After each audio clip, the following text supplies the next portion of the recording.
Buenas tardes, ya estamos de nuevo en la redacción abierta con Alex Lajein. Alex, ¿qué tal? Buenas tardes. Hola, muy buenas tardes. Alex Lajein es naturalista de cabecera de muchos programas de televisión. Ustedes quizá lo reconozcan porque es el naturalista de Cuarto Milenio. Además es el responsable de prensa de una asociación muy importante que se dedica... ¿A qué se dedica exactamente, Es Alex? un centro de fauna y formación medioambiental, de los más grandes de España. Desde aquí en Madrid, ¿no? Sí, bueno, abarcamos todo el país, pero sí, tenemos la sede en Madrid. Y además de todo esto, yo sé que, Alex, eres profe y dibujas muy bien. Sí, soy profesor de formación, efectivamente, sí. Bueno, pues Alex Lajein es una persona, obviamente, ya lo habrán adivinado por su condición de naturalista, es una persona que ama la naturaleza, que ama los animales, pero que no es en absoluto ni animalista, ni vegano, ni nada que se le parezca. De hecho, él se distingue por, a pesar de su condición de naturalista, ser muy hostil a todos estos movimientos que él considera movimientos de tipo político. ¿Por qué son, Alex, movimientos de tipo político, esto del vegano-animalismo? Que tú son, por cierto, dos términos que utilizas de continuo, vegano-animalista. Sí, sí. Y últimamente, desgraciadamente, habría que añadir un tercer término que iría casi delante, que es el eco-vegano-animalismo, porque hasta ahora el ecologista era un político que se dedicaba a lo que se dedican los políticos, a vivir del dinero público, básicamente, y a intentar legislar. Y estos intentan legislar de acuerdo a sus intereses, ¿no? O sea, jugar ellos con la naturaleza, pero prohibiendo que tú juegues con ella, solamente ellos, y encima vivir de esto. Es por eso que son un movimiento político, según dices tú. Sí, el ecologismo, siempre lo digo, no tiene nada que ver con la ecología. El ecólogo es un doctor en ecología y se dedica a otras cosas, y es una persona totalmente inocente, es un sabio. Se dedica a conservar la naturaleza. Y el ecologista entiende algo de esto, pero no es un profesional ni mucho menos, y utiliza argumentos de la ciencia ecológica para sus propios fines políticos. Siempre había sido así, desde finales de los 60, principios de los 70, que es cuando emerge el movimiento ecologista prácticamente, y se habían mantenido al margen de otras tendencias que son de nuevo cuño, que han explotado con las redes sociales, como el veganismo y el animalismo. Y ahora los ecologistas han perdido fuelle desde hace mucho tiempo porque sus postulados políticos poco a poco han sido absorbidos por los partidos generalistas. Es decir, todo eso por lo que ellos luchaban, poco a poco se ha ido consiguiendo, y los partidos grandes han ido incorporando eso a sus programas electorales, y ellos han perdido fuelle. Ahora todos los partidos ya son un poco ecologistas, todos, ¿no? Claro, todos son un poco conservacionistas, ecologistas, y entonces ellos tienen menos capacidad de atraer a los votantes, y entonces hay ahora una tendencia hipócrita de unirse con estos movimientos veganos y animalistas para atraer votos, hacer fuerza entre los tres, pero el ciudadano tiene que saber que ecologismo y vegano-animalismo son dos polos que se repelen.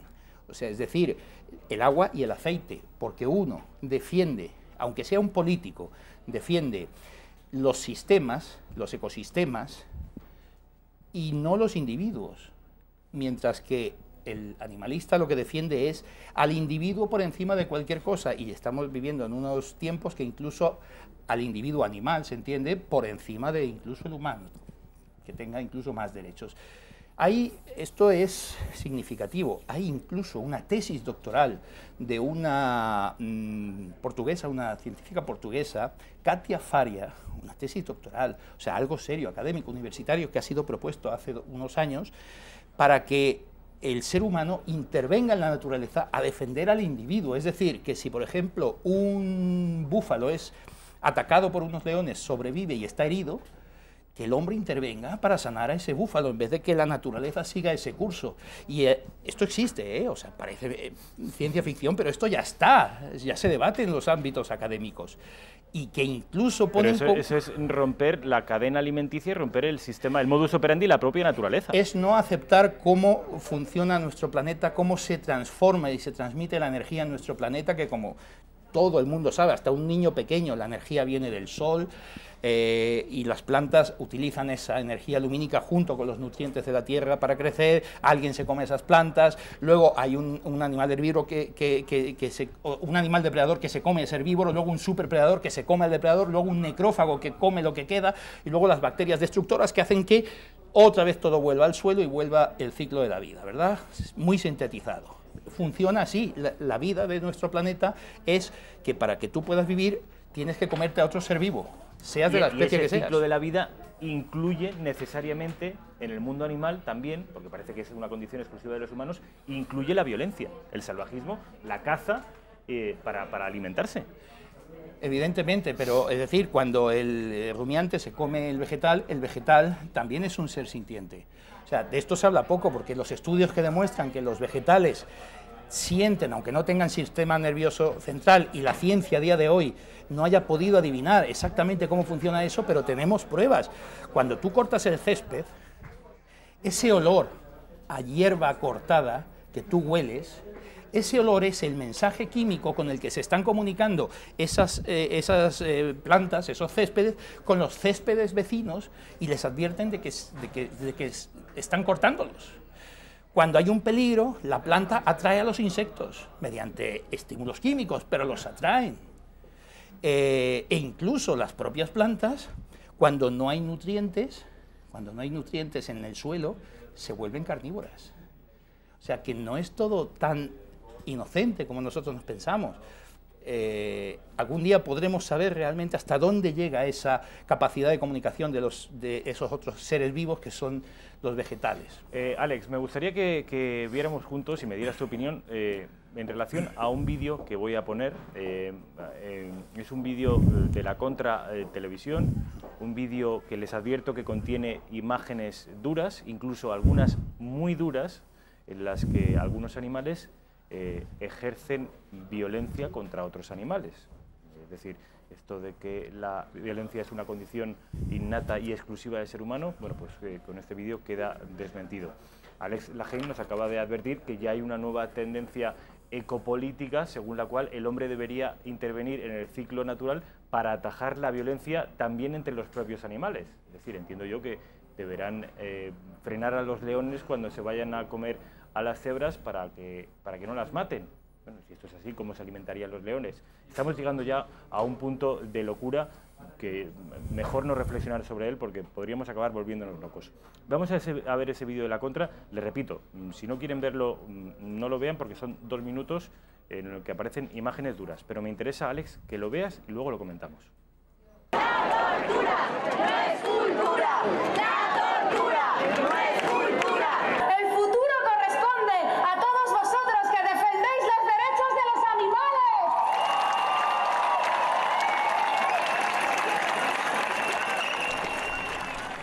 La abolición total de la violencia contra todos los animales y todos los seres vivos.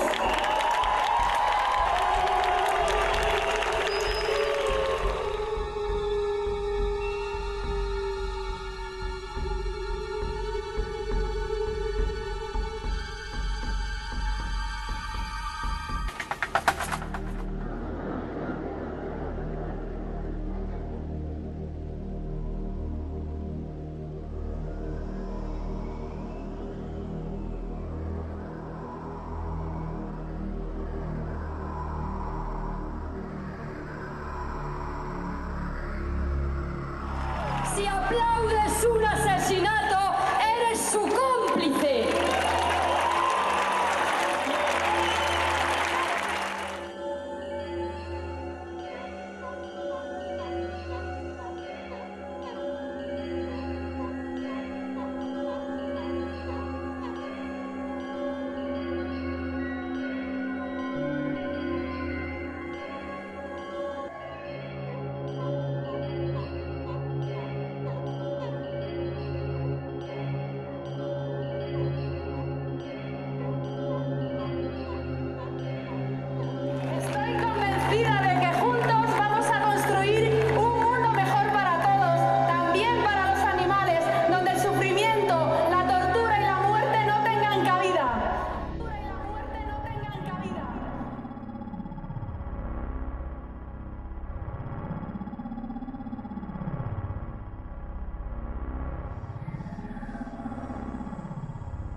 Estábamos escuchando de fondo unas palabras de la presidenta del PACMA diciendo que queremos un mundo donde la muerte, la violencia no tengan cabida. Y el vídeo no cesaba de colocar una imagen detrás de otra, todas a cual más violentas, dentro del mundo animal. Bueno, Alex, tú me estabas diciendo mientras veías el vídeo que una persona perteneciente al agro, al mundo rural, estas imágenes no le impresionan, porque están acostumbradas a ver cómo los animales cazan y se matan entre ellos para comer. Pero a los urbanitas del siglo XXI estas cosas nos dan mucho repelús. Ciertamente el niño que se cría en un pueblo pues ve absolutamente normal que un zorro ataque una perdiz, que los peces grandes se coman a los chicos o que un halcón baje del cielo y mate una paloma allí en donde está el pastor con las ovejas. O sea, es pan nuestro de cada día, o incluso a los buitres comiéndose en el muladar la mula que él ha conocido. O sea, los niños de los pueblos siempre lo han vivido eso, pero hay un distanciamiento un distanciamiento dramático ahora que casi yo espero que no, pero que pueda derivar en una guerra campal entre el campo y la ciudad. Así se ve el hombre del rural, el hombre del campo atacado en sus más profundos intereses de lo que él vive y que ve que se lo quieren prohibir absolutamente todo, ¿no? El niño del pueblo no tiene problemas en absoluto con esto, porque el niño del pueblo, además, no ha perdido esos valores que quizá perdamos en la ciudad. Esos valores que yo no quiero ser filósofo, quiero sentar cátedra y decir que son de la religión, pero hay ciertos valores que se pierden. Hay ciertos valores de comunión con la naturaleza, de respeto al medio, a la sostenibilidad, a no abusar del medio, a usarlo y no abusar de él, que en la ciudad un poco se pierde con esa distancia del asfalto. Hay un amigo mío, conocido biólogo y reputadísimo profesor de universidad, López Mirones, que dice, hemos sacado a la muerte de la ecuación. Y efectivamente, antes estaban los niños acostumbrados a ir a los funerales de sus familiares. Ahora las madres dicen, no, de esto no se habla con el niño.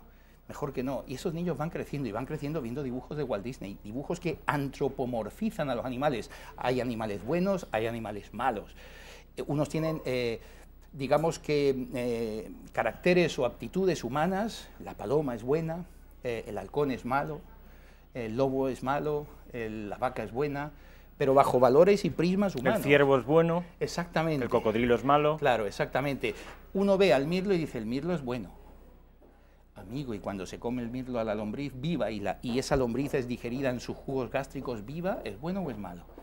Claro, ahí las cosas... La cultura popular, los dibujos animados, Walt Disney, Hollywood, ¿ha hecho, a tu juicio, Alex, que veamos el mundo animal de una manera diferente y mucho más inocente de lo que en realidad es? Por supuesto, o sea, yo no voy a criticar a Walter Disney, pero lo cierto es que el niño se cría hoy viendo la televisión y recibiendo unos valores de la caja tonta y que no son unos valores que no le dan los padres, que se los da la propia televisión, no se lo dan sus tutores. Ese niño crece aislado de una realidad y en una burbuja idealizada y se hace mayor y intenta suplir esas carencias emocionales que tiene de distanciamiento con la naturaleza con una mascota. Y esa mascota pasa a ocupar y a llenar ese espacio vacío que él tiene. Y como dice en un brillante artículo, repito, el profesor Mirones, que lo estoy citando a él. Fernando López Mirones. Fernando, es además el profesor un grandísimo López, documentalista. un biólogo como la copa de un pino. Bueno, pues él acaba ese artículo diciendo, este hombre criado así acaba haciéndole un entierro a su perro. El que no le pudo ver a su abuela, o que se lo acaba él haciendo al perro. Es decir, hay una desconexión tremenda entre el sector urbano y el rural.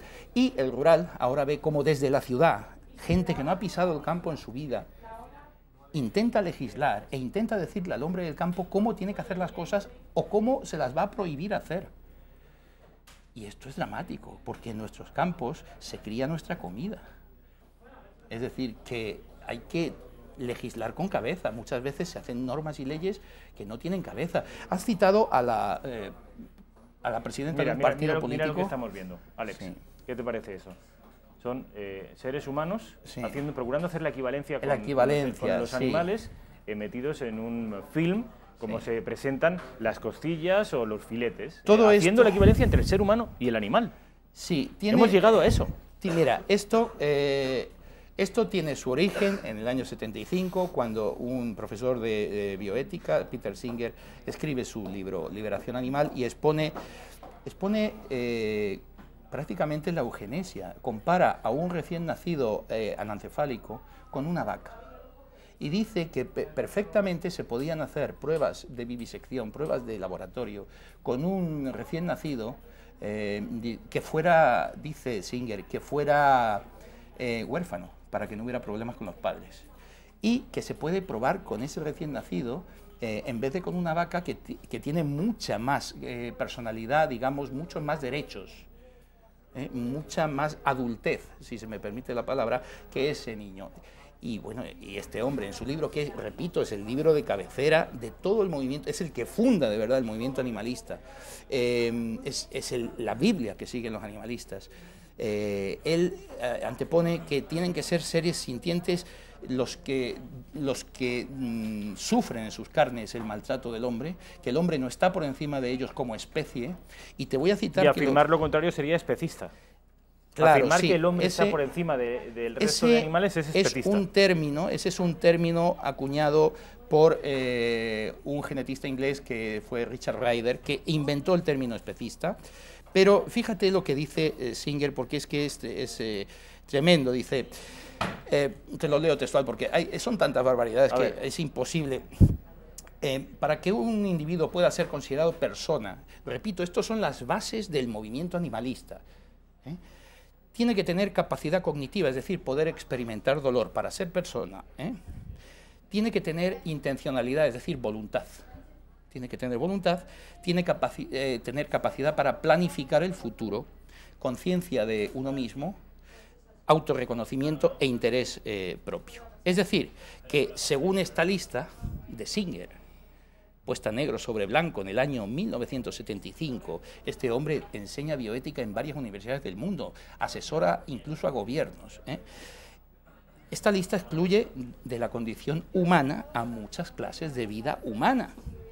Es decir, pero continúa diciendo que la personalidad no se puede asignar, perdona que lea porque tiene que ser literal, abro comillas, la personalidad no se puede asignar a aquellos que se encuentran en estado de coma. No son humanos. No son humanos. Estoy dentro de las comillas, estoy citando al señor Peter Singer, repito, el gurú del movimiento animalista internacional. Los que están en un estado vegetativo persistente, los que tienen fases temporales o progresivas de demencia, los pacientes de Alzheimer, algunos con discapacidades mentales o de desarrollo, los prenacidos, los niños nacidos con deficiencia mental e incluso los niños perfectamente normales con menos de 18 meses que no podrían ser considerados personas porque no tienen desarrolladas las facultades de un adulto. Esto, repito, lo dice este señor Peter Singer. O sea, habría que negarle la asistencia sanitaria a todas estas personas que tienen estos... ¿Sabes, Alex, a qué me suena todo eso que acabas de leer? No. Al Tercer Reich. Bueno, de hecho, las primeras leyes animalistas, aunque lo niegan sistemáticamente, las primeras leyes animalistas las hizo el gobierno nazi, al principio de todo, año 33, 34, 35. Y muchos de ellos eran vegetarianos, incluido el propio Führer, que quería a su perra Blondie por encima de todas las cosas y la consideraba por encima de muchos humanos. La cosa tiene miga, en realidad.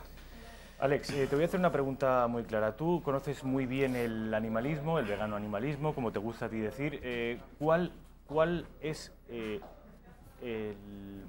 el objetivo último, el programa de máximos del animalismo? Porque tú muchas veces me has comentado que una cosa es lo que proponen a día de hoy, en este momento, el animalismo, y otra muy diferente, lo que tienen pensado para el futuro. ¿Cuál es el objetivo último, el programa de máximos del animalismo? ¿A qué aspiran? Mira, el animalismo aspira a que en un futuro utópico el hombre no pueda hacer uso de ningún producto de origen animal, de ninguno. de nada, absolutamente de nada. Ellos saben... ¿Eso qué supone? Eso supone que iríamos... Exacto, ni la lana, ni la seda, ni el cuero, ni la miel, nada, nada. Cuando digo nada, porque una oveja sufre mucho cuando la esquilan. La abeja es explotada en el panal para hacer miel. Las gallinas no tienen huevos, porque los huevos son la regla, la menstruación de las gallinas. Esto está en vídeos de los animalistas por ahí. Y entonces hay que pisar los huevos o que se los coman las propias gallinas antes que los humanos. O sea, de este calibre de lo que les estoy hablando, ¿eh? No es utopía.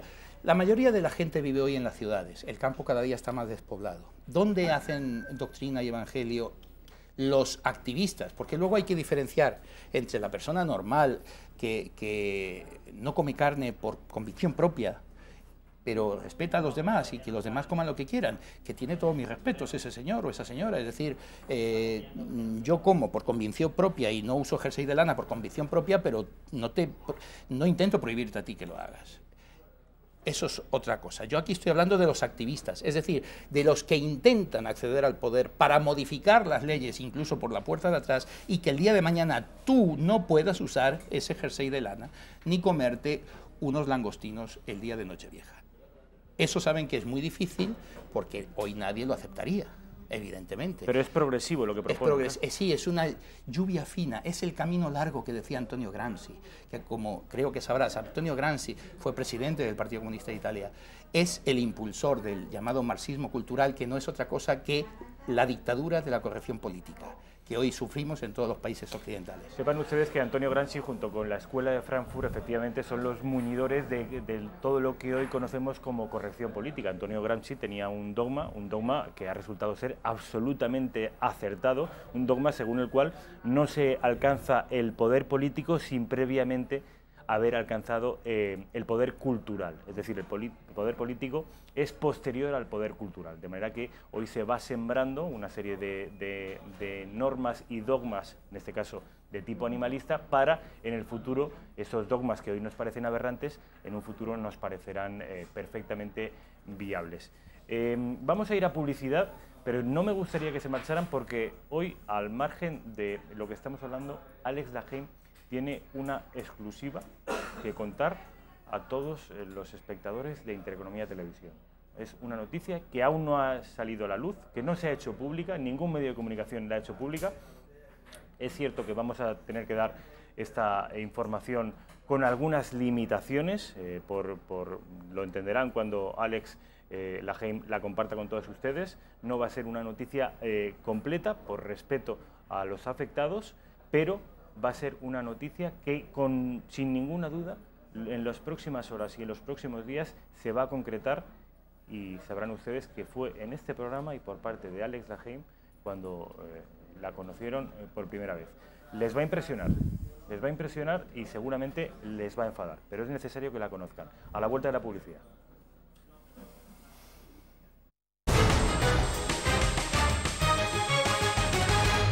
Ya estamos de vuelta con el naturalista Alex Lajeim. Les recuerdo que al final del programa, dentro de aproximadamente 10-12 minutos, vamos a soltar una bomba informativa en este programa. Una bomba que tiene que ver, tiene relación con aquel reportaje de Jordi Évole de Salvados que pudieron ver ustedes el sábado pasado en La Sexta, o el domingo. Bueno, pues le voy dando pistas, tiene que ver con eso. Alex, estábamos con los objetivos del animalismo. ¿A qué aspira? ¿Qué está buscando este movimiento? El movimiento lo que busca es,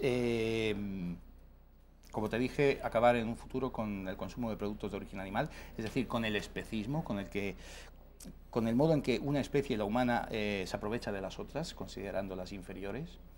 Y como no lo pueden hacer de golpe, imponer la dieta vegana, que sería imposible, pues tienen ese goteo constante con cosas que la gente podría más o menos entender. La tauromaquia es uno de ellos, es decir, hay un maltrato animal evidente y la población urbana sobre todo, podría aceptar eso, la caza, la pesca. ¿Son objetivos la caza, la pesca, sí, la tauromaquia? Empiezan por lo que más fácil podría ser de aceptar, los circos tradicionales, los zoos. Los zoos tampoco los ven con buenos ojos, ni los acuarios. Bueno, de hecho en España ya hay legislaciones autonómicas que están prohibiendo el uso de animales en zoos.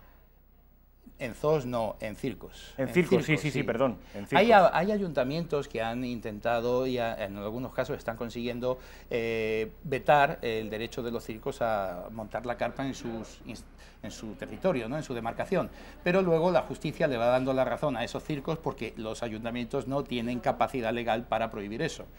Y en 1 año, 2 años, al final los circos ganan siempre la batalla. La Asociación Circos Reunidos está ganando judicialmente 1 por 1 todos los casos que ha denunciado, porque es ilegal que les prohíban montar la carpa. Yo entrevisté en una ocasión a Alex Laheim para el diario La Gaceta. Fue una entrevista que la verdad es que funcionó muy bien. A la gente en las redes sociales le interesó mucho porque era la primera vez que escuchaban a un naturalista explicarse en términos hostiles al respecto del animalismo. La gente pensaba que, en tanto que trabajador con los animales y enamorado de la naturaleza, Alex Laheim pues iba a compartir este nuevo credo del animalismo, y no fue así. Es por eso que interesó mucho, y le preguntaba en esa ocasión por la tauromaquia. Y Alex me explicó los motivos por los que la supresión, la erradicación del arte del toreo supondría para España, bueno, pues una hecatombe ecológica. Sí, bueno, antes que nada, a mí me gustaría decir que a mí nunca me han gustado los toros. O sea, hay gente que piensa que tengo incluso intereses en el sector taurino o ganadero. Ni siquiera te gustan, ¿no?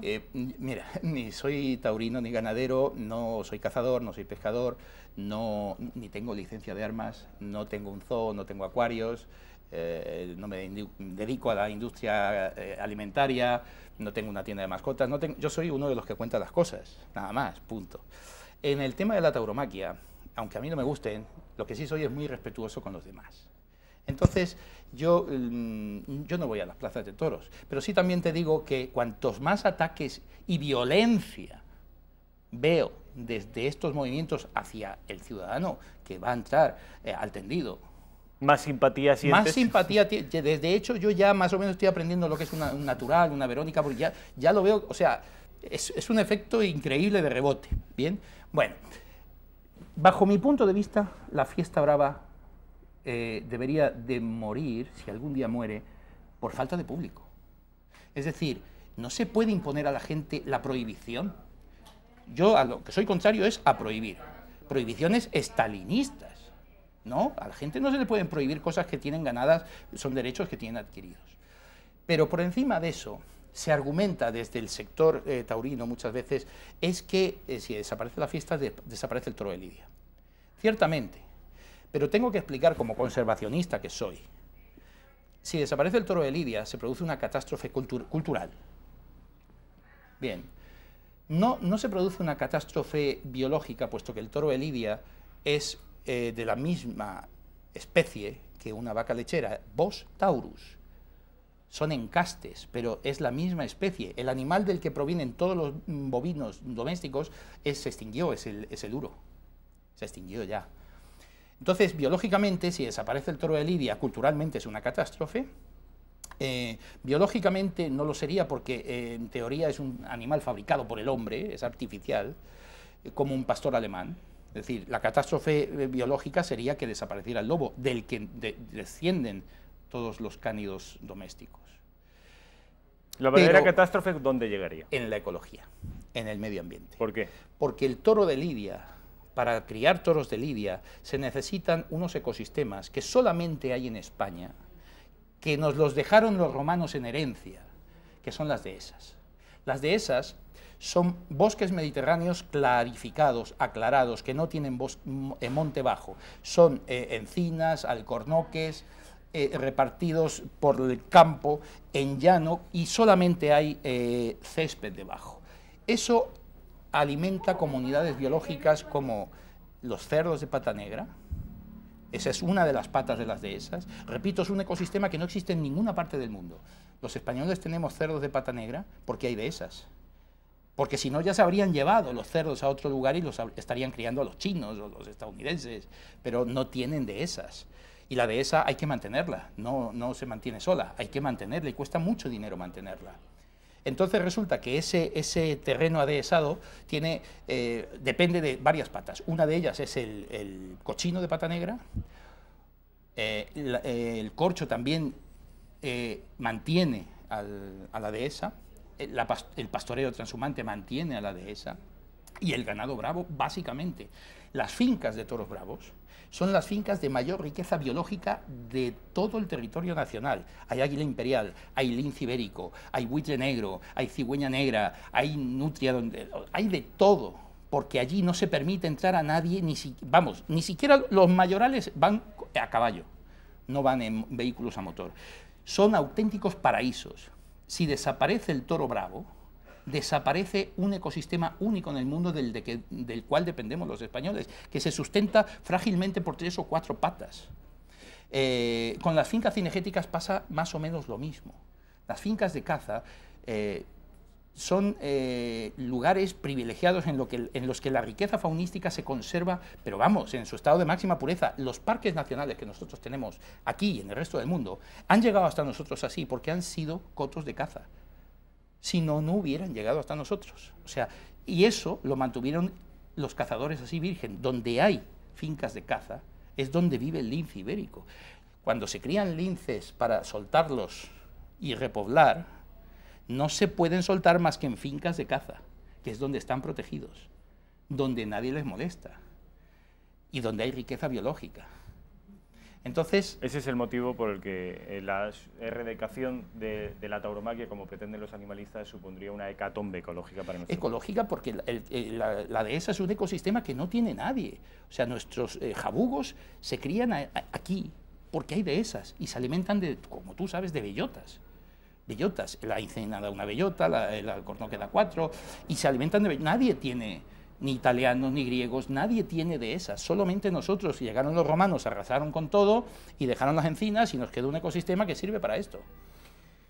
Alex, nos quedan 5 minutos, me gustaría que hablaras de esto de que llevo anunciando a nuestros espectadores desde hace, desde toda la tarde, desde que empezamos este programa en realidad, y es esta exclusiva que tú tienes y que yo les explicaba a los espectadores que tiene que ver, es una de las consecuencias que ha tenido la emisión de ese programa de Jordi Évole, ese programa de Salvados, en el que abordaba, un programa de investigación presuntamente, en el que abordaba la supuesta mala gestión de la empresa cárnica El Pozo. Y en general ponía una duda gigantesca, un nubarrón oscuro sobre toda la carnicería, toda la empresa cárnica porcina de nuestro país. Tenemos 3 minutos, Alex. Mira, voy a remontar un poco atrás. El movimiento animalista... Nos quedan 3 minutos, Alex, tienes que dar la exclusiva. Sí, pero para ponerte en antecedentes. El movimiento animalista está considerado un movimiento terrorista por Estados Unidos, por el FBI, por el Departamento de Estado americano, y desde sus inicios no ha hecho más que, a través del Frente de Liberación Animal, los saboteadores de la caza, el Frente de Liberación de la Tierra, hacer atentados y atentados contra propiedades e inmuebles. La lista es muy larga, la lista es tremendamente larga. Gente quemada dentro de sus casas, incendiadas sus domicilios mientras dormían, bombas bajo los coches. La lista es tremenda. No tenemos tiempo para enumerarla absolutamente toda. Pero esa lista existe. Sí, la tengo aquí, pero por premura no te la puedo leer. Si pudiera leerla, los espectadores se echarían las manos a la cabeza. Solo quedan 2 minutos. En el año 2012, el Movimiento de Igualdad Animal denunció una granja en Norfolk, en Inglaterra, por maltrato a los cerdos. El dueño no tenía constancia de eso.